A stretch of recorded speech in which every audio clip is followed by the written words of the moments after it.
அனைவருக்கும் என் அன்பின் வணக்கம். நான் உங்கள் நெல்லை அன்புடன் ஆனந்தி. கனல் எழுப்பும் பெருங்காடு தன்முனை கவிதை தொகுப்பு நூலில் அடுத்த கவிஞர் மு. சுமித்ரா தேவி மித்ரா என்ற பெயரில் எழுதி வருகிறார், இலங்கையிலிருந்து. இலங்கை கொழும்பில் வசிக்கும் இவர் துகள் கல்வி வளர்ச்சி அமைப்பின் பொறுப்பாளர். கதைகள் மற்றும் கவிதைகள் எழுதுவதில் ஆர்வமுடையவர். இவருடைய கவிதையிலிருந்து உங்களுக்காக.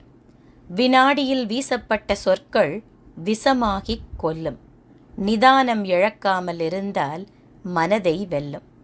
எவ்வளவு அற்புதமாக சொல்லிட்டாங்க பாருங்கள். ஒரு கோபத்தில் நம்ம பாட்டுக்கு படப்படன்னு பொறிஞ்சு தள்ளிடுவோம், பேசிட்டு போயிடுவோம். அதை வாங்கினாங்க பாருங்கள், அந்த பேச்சை அவங்களுக்கு அதை மறக்கவே முடியாது. அது ஆழமாக அவங்களுக்கு ஒரு வருத்தத்தை கொடுத்துக்கிட்டே இருக்கும். அது ஒரு நொடியில் நம்ம கடந்து போயிடுவோம். அதை நம்ம வீசின இடத்துல அவங்களுக்கு அது விஷமாக போயிடும்னு சொல்கிறாங்க. நிதானம் இழக்காமல் இருந்தால் அங்கே மனதை வெல்லும். நம்ம ஒரு கடந்து தான் போயிடுவோமே, மௌனமாகவே போயிடுவோமே. போட்டி போட்டு பதிலுக்கு பதில் வாதித்து ஜெயிச்சு என்ன பண்ண போகிறோம்? ஒரு தடவை அமைதியாக தான் கடந்து போவோமே. அப்படி அமைதியாக கடந்து போனால் நம் மனதை அதாவது நம்முடைய யார் நம்ம கூட வாதிக்க நினச்சாங்களோ அவங்க கூட இவங்க கூடயா சண்டை போட்டோம் அப்படின்னு நினைக்கிற மாதிரி அவர்கள் மனதையும் வெல்ல முடியும் அப்படின்னு அழகான ஒரு கவிதையை கொடுத்திருக்கிறார். கவிஞருக்கு வாழ்த்துகள். நன்றி, வணக்கம்.